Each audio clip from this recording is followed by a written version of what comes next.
So guys, maglalaro kayo ng GTA 5.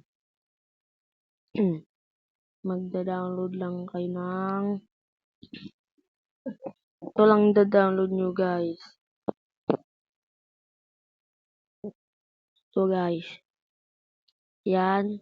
At pag na-install nyo na, dito pindutin nyo. At hintayin nyo lang magbukas guys. At ayan, magla-login kayo kung Facebook o sa akin.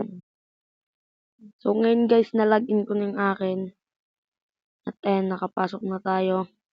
At may bubuuin tayong day para magka-money lang. Okay guys, na-get ko na yan.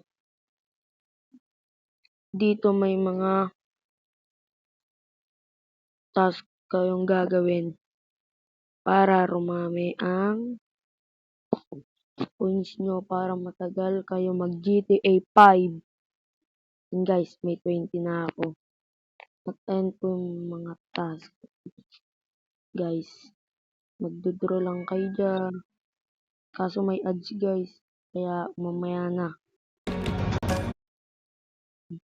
At gan lang mabilis mag-download ng GTA 5 guys. Peace out. Bye-bye.